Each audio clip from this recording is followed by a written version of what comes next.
Hello everyone. तो आज हम लोग का फर्स्ट लेक्चर है बीसीए कोर्स में कंप्यूटर आर्किटेक्चर में। तो हम लोग आज फर्स्ट टॉपिक में बात करने वाले हैं मॉडर्न कंप्यूटर सिस्टम एंड वो न्यूमन आर्किटेक्चर के बारे में। ये वीडियो बीसीए स्टूडेंट के लिए होने वाला है। कंप्यूटर आर्किटेक्चर टॉपिक है। ठीक है, तो हम लोग इस वीडियो में आगे बढ़ते हैं।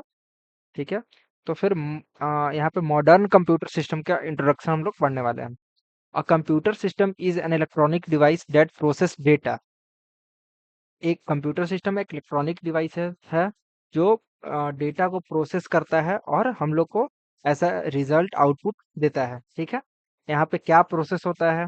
ठीक है, it accept input, process it using instructions and produces output. यहाँ पे क्या है कि हम लोग जो इनपुट देते हैं उसको एक्सेप्ट करता है कंप्यूटर सिस्टम।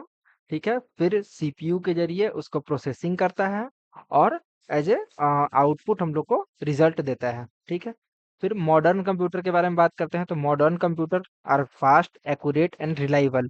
यहाँ पे मॉडर्न कंप्यूटर बहुत ही ज़्यादा फास्ट हो गया है, एक्यूरेट हो गया है और रिलायबल भी है। ठीक है, ये बहुत जगह अधिक जगह पे यूज होता है, जैसे एजुकेशन पर्पस में, बिजनेस पर्पस में, हेल्थ केयर में, बैंकिंग में एंड रिसर्च में। तो कंप्यूटर का यूज बहुत ही जगह पे होता है। आजकल स्टूडेंट कंप्यूटर का यूज करके पढ़ाई भी करते हैं, अपना एजुकेशन को भी पूरा करते हैं। फिर यहाँ पे है basic block diagram of computer system. ठीक है, क्या होता है? Input unit use to enter data and instructions. क्या होता है यहाँ पे? हम लोग इनपुट में डेटा या इंस्ट्रक्शन को देते हैं। फिर सेंट्रल प्रोसेसिंग यूनिट जिसको सीपीयू कहते हैं वो परफॉर्म प्रोसेसिंग को परफॉर्म करता है। ठीक है, फिर memory unit store data and instructions. जो भी मेमोरी यूनिट है जैसे रैम, ये सब डेटा को स्टोर करता है। ठीक है, और फिर आउटपुट डिस्प्ले द रिजल्ट। जैसे मॉनिटर पे हम लोग को रिजल्ट मिल जाता है, तो ये आउटपुट यूनिट ये हो गया डिस्प्ले। ठीक है, ये मॉडर्न कंप्यूटर सिस्टम का ब्लॉक डायग्राम हो गया। ठीक है, फिर हम लोग चलते हैं इनपुट यूनिट पे। कौन कैसे इनपुट हम लोग देते हैं? The input unit takes data and instruction from the user. जैसे यूजर से इनपुट यूनिट जो है वो डेटा लेता है। इनपुट यूनिट कौन कौन होता है? Keyboard, mouse, scanner, light pen, OMR, ये सब इनपुट डिवाइसेस हैं। It convert input into machine reliable form. जैसे इनपुट ले लिया हम लोग से, ठीक है, उसको फिर मशीन रिलायबल फॉर्म में कन्वर्ट करता है, जिससे कंप्यूटर को समझ में आए कि वो हम लोग जो यूजर है वो क्या इनपुट किया है। फिर हम लोग चलते हैं, फिर सेंट्रल प्रोसेसिंग यूनिट जो कि प्रोसेस करने का काम होता है। CPU is the brain of computer. CPU को हम लोग ब्रेन ऑफ द कंप्यूटर भी कहते हैं। It control and execute all operations. जैसे कैलकुलेशन, जो भी कैलकुलेशन होता है वो सीपीयू के अंदर ही होता है।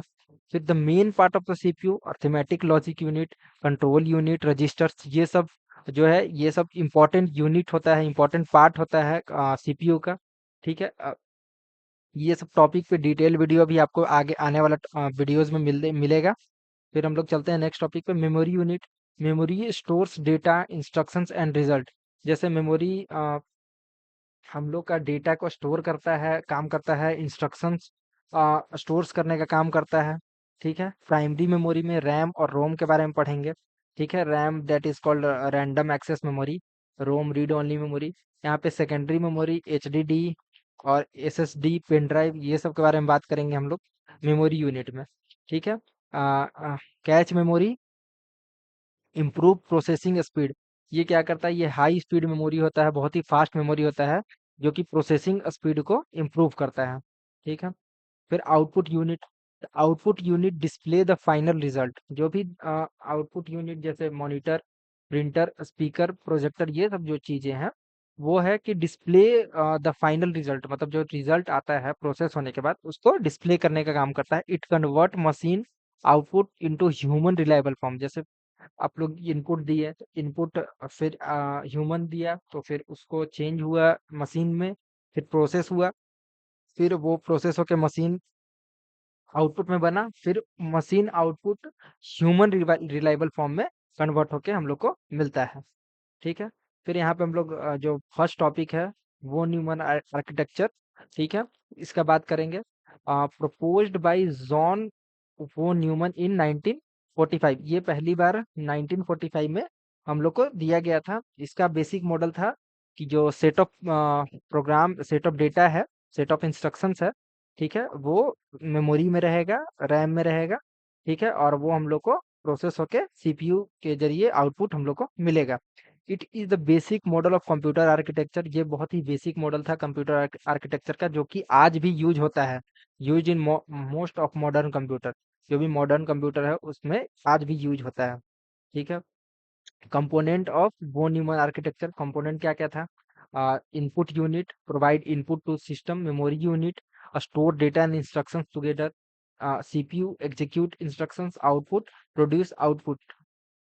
यहाँ पे कह रहे हैं कि इसमें mainly input memory unit, CPU और आउटपुट यूनिट था, ठीक है। इनपुट यूनिट जिसमें यूजर से इनपुट लिया जाता था, मेमोरी यूनिट जिसमें मेमोरी का यूज होता था जैसे रैम, उसका यूज करके सीपीयू को फास्टली इंस्ट्रक्शन दिया जाता था और सीपीयू प्रोसेस फास्टली करता था और आउटपुट हम लोग को मिलता था उसमें, ठीक है। फिर हम लोग चलते हैं working of von Neumann architecture, ठीक है। Step one, instruction is fetched from the memory. जैसे रैम में इंस्ट्रक्शन मिलता था, instruction is decoded by control unit जिसको सीयू भी बोलते हैं। फिर इंस्ट्रक्शंस डिकोड होता था सीयू के द्वारा।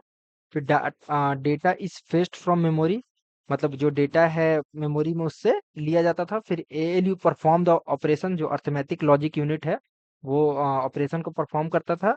रिजल्ट इज स्टोर और डिस्प्ले, जो भी रिजल्ट है वो आउटपुट हम लोग को मिल जाता था। ये मेनली 5 स्टेप था वो न्यूमन आर्किटेक्चर का बेसिक स्टेप, ठीक है। फिर एडवांटेज एंड लिमिटेशन, एडवांटेज हम लोग पहले देख लेते हैं। सिंपल डिजाइन था एंड इजी इम्प्लीमेंटेशन था। मतलब ये जो वोन न्यूमन आर्किटेक्चर है ये सिंपल, बहुत सिंपल था और इजी इम्प्लीमेंटेशन होता था। ये लो कॉस्ट था एंड फ्लेक्सिबल सिस्टम के लिए ये मिल जाता था। इसका लिमिटेशन क्या है? वो न्यूमन आर्किटेक्चर इज बोटलनेक, जैसे है कि मतलब अगर प्रोसेसर अगर हाई पावर का है और उससे ज़्यादा अगर हाई मतलब हम लोग ज़्यादा स्टोरेज वाला कोई भी ऐप या एप्लीकेशन या जो भी सॉफ्टवेयर रन करते थे, उसमें बॉटलनेक होने का चांस होता था। Same memory for data and instructions cowed slow performance. इसमें क्या है कि रैम में ही जो डेटा एंड इंस्ट्रक्शन दोनों को एक ही में सेम मेमोरी में रहना पड़ता था, उसके कारण परफॉर्मेंस स्लो हो जाता था।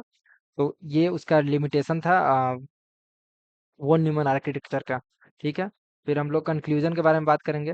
Modern computer system are essential in daily life.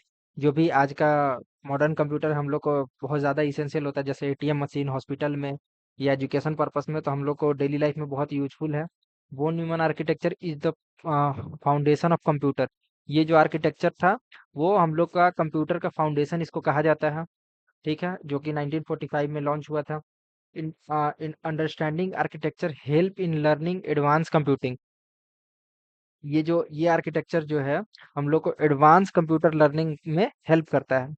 आज के वीडियो के लिए बस इतना ही। अगला वीडियो में हम लोग इनपुट डिवाइसेस के बारे में बात करेंगे, keyboard, OMR, scanner, barcode scanner, ये सब के बारे में हम लोग बात करेंगे। तो इस वीडियो में बस इतना ही। बने रहिए इस प्लेलिस्ट में। आप ये आपका जो कंप्यूटर आर्किटेक्चर है पूरा कोर्स कंप्लीट किया जाएगा ये प्लेलिस्ट में। Thank you so much.